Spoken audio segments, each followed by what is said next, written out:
La economía tiene nombre. Un momento para mirar por dentro y desde diferentes visores la economía cubana. Cada lunes después de las 9:30 de la mañana en Como lo oyes, la economía tiene nombre.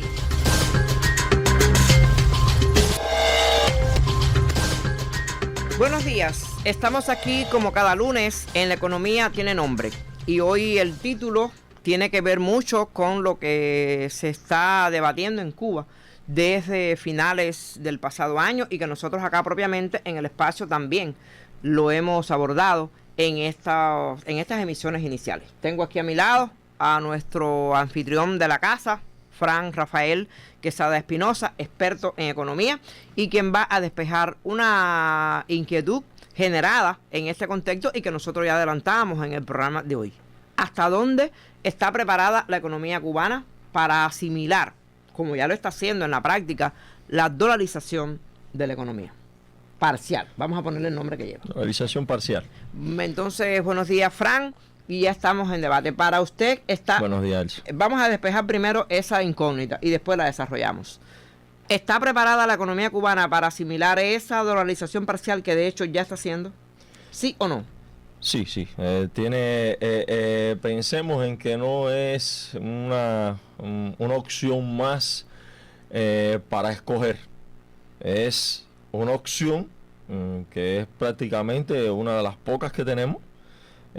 Para de alguna manera centralizar la cantidad de dólares en nuestra economía, pero que además que sirva de estímulo a determinadas remesas, determinadas dólares como tal que circulen en nuestro país, retenerlos para de esta manera centralizarlos, disponer de ellos y que sean asignados a los sectores estratégicos que pudieran a nosotros sacarnos como tal de la crisis, al menos hacer más llevadera la crisis y en cierta medida tratar de catapultarnos a desarrollarnos dentro de este contexto, ¿no? Estar detenidos en el tiempo, en la economía, no es realmente un atraso.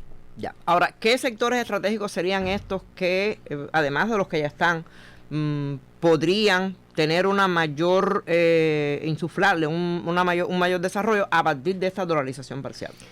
El turismo. Y que tengan que ver, por ejemplo, y que llegue hasta la piel de los de los cubanos, de manera general. El turismo en buena medida es fundamental, porque como se decía en la década del 50, Maribona, ¿no? En aquel momento se hablaba de la segunda zafra de Cuba, prácticamente. El turismo es un sector que dinamiza, pero que además encadena productivamente hacia detrás y hacia adelante la economía. Que comparar el turismo con la zafra no es una buena experiencia, porque hoy mismo no tenemos zafra en Cuba. Sí, eso está claro, pero bueno, en el caso de la zafra, la segunda zafra de Cuba, porque en un momento fue nuestro primer producto rublo, exportable. Y el turismo un poco que venía a aprovechar espacios, inclusive coincidía, era lo que se conoce en economía con el marcado carácter estacional de la economía cubana, coincide los mismos meses el turismo que la zafra y demás, pero era una opción para diversificar nuestras exportaciones como tal. Y en el caso del turismo es fundamental. Pensemos en la década de los 90, el papel que jugó el turismo en ese sortear los escollos que tuvimos en un primer momento ahí en los años 90. ¿Qué otros sectores podrían sumarse a estos beneficios? El níquel también, que exportamos níquel. Tendríamos que ver ahí la exportación, por ejemplo, del níquel, tratar de rescatar en alguna medida la industria azucarera. Ahí está el sector biotecnológico que necesita seguir creciendo, seguir ganando terreno, como ya lo ha demostrado con creces, pero estos sectores se necesitan que estén en un colchón, que el dólar circule en sus finanzas para que no tengan limitaciones a la hora de importar los insumos que tienen que importar, a la hora de pagarle a los trabajadores que le tienen que pagar, es fundamental. Son sectores que como explicaba muy bien el ex ministro de Economía José Luis Rodríguez, el doctor José Luis Rodríguez ayer, ¿no?, en el espacio de Cuadrando la Caja, que invito a todo el oyente que vaya a las redes y busque el programa de ayer, que estuvo muy bueno. Y tú, para exportar $1, tú necesitas de una cantidad de dólares. O sea, tú necesitas de 15, 20, 30, 40 centavos de dólar para exportar $1. Claro. Y entonces, si tú no tienes esos 15, 30, 40 centavos de dólar, pues entonces no puedes llegar a exportar ese dólar. Y eso es fundamental. Ahora, como bien se explicaba, Cuba tiene una deuda externa también. Eso le iba a preguntar. O sea, ¿cómo se inserta esta intención con la deuda tan grande que tiene Cuba? Claro, que es en dólares. Desde el 19 inclusive no se honran los compromisos que se tiene con el pago de la deuda. Eso nos sacrifica mucho porque, por otro lado, tú necesitas de créditos en dólares para lograr tener esos centavos en dólar para poder exportar $1. ¿Y quién te va a prestar dinero si tú no honras los compromisos que tienes con diferentes países y tienes la deuda externa prácticamente ahí congelada? Entonces, estamos en una circunstancia que tienes que romper ese cerco que tienes de todo tipo, y es fundamental que tengas dólares en la mano para, en cierta medida, coger y apuntalar los sectores exportadores e ir sustituyendo determinadas importaciones con algún tipo de empresa que lo pueden hacer. Ahora, esto nos resulta un poco idílico, Jara, con ahora mismo, con el peligro que tiene Cuba, con el desafío concreto que tiene Cuba ante el anuncio de varias medidas con la nueva administración Trump, que van a recrudecer el bloqueo y que van a limitar incluso que empresas de otros países puedan interesarse en comercializar con Cuba. Y se le agrava con esto que tú estás diciendo, que Cuba le debe mucho dinero en dólares a muchos países.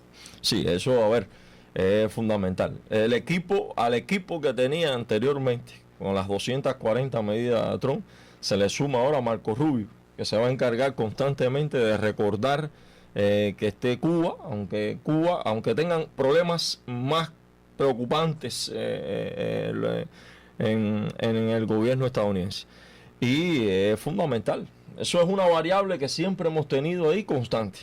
Y en estos momentos, pues nada, va a ser peor.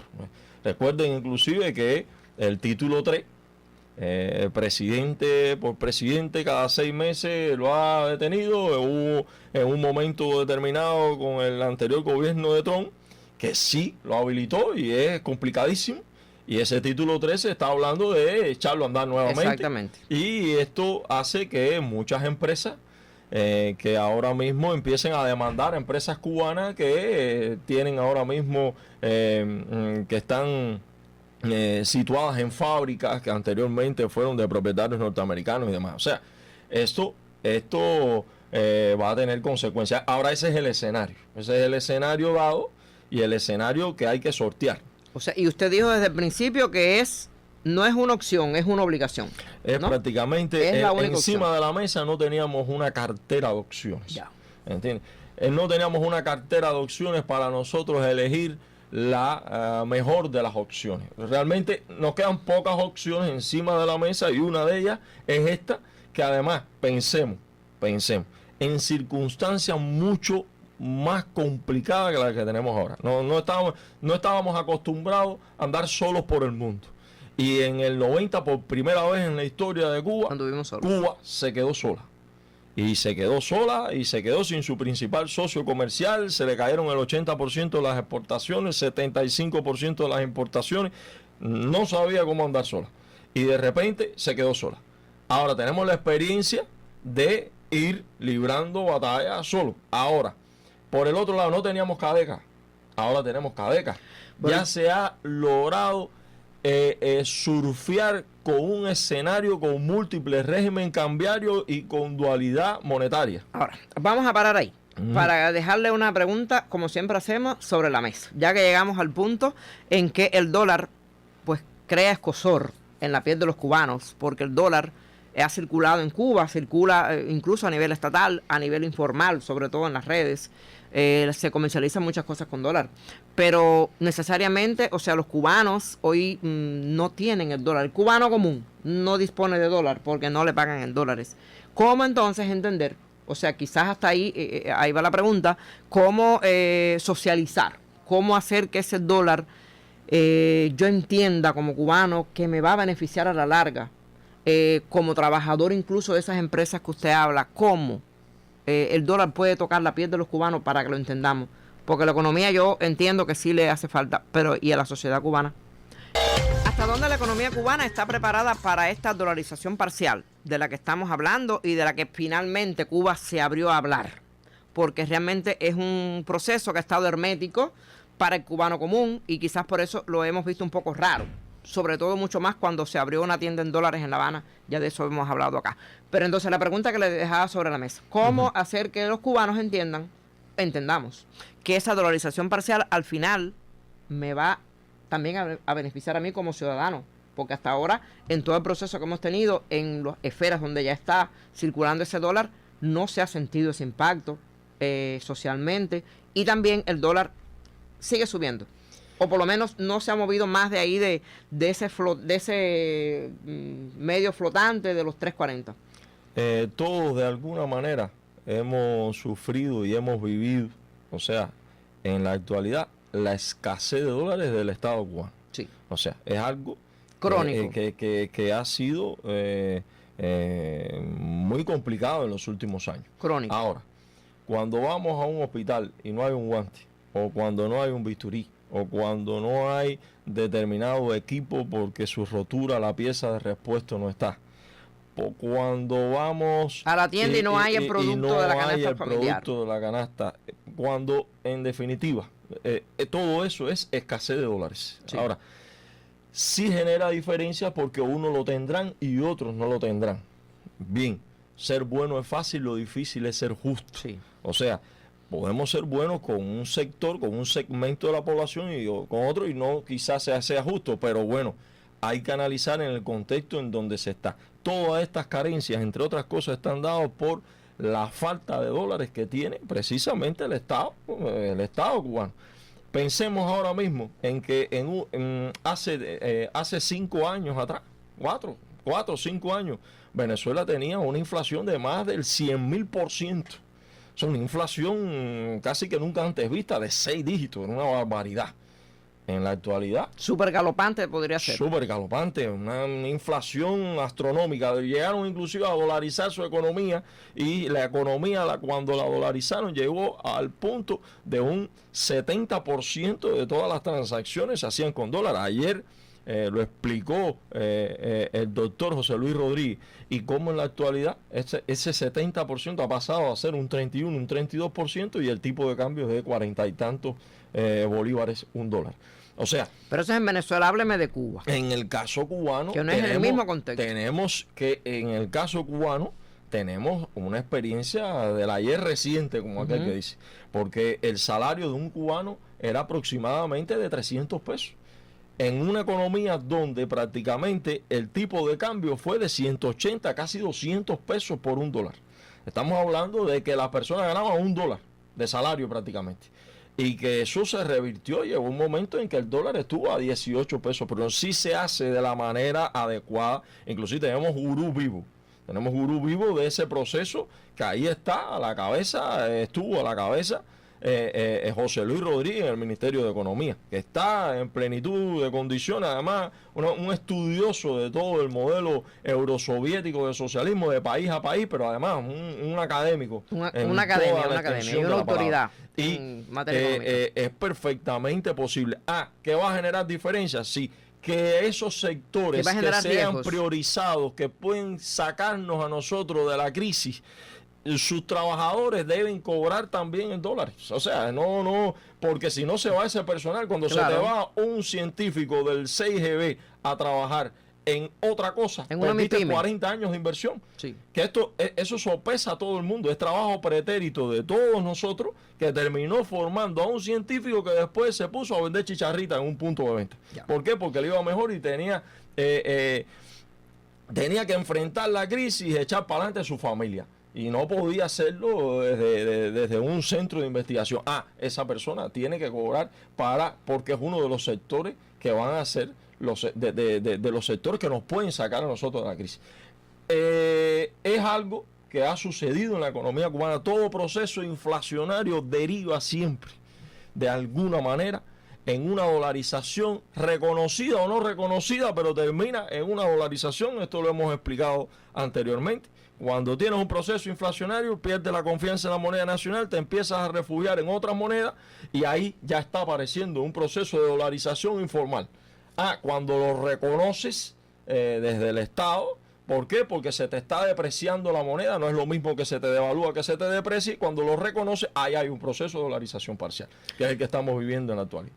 Proceso de dolarización parcial que retomaremos en otros espacios aquí en La Economía Tiene Nombre, porque por hoy creo que usted ha tenido posibilidades de sopesar estos temas que sobre la mesa están en el debate del cubano común. ¿Por qué el dólar en la economía cubana, parcial o no?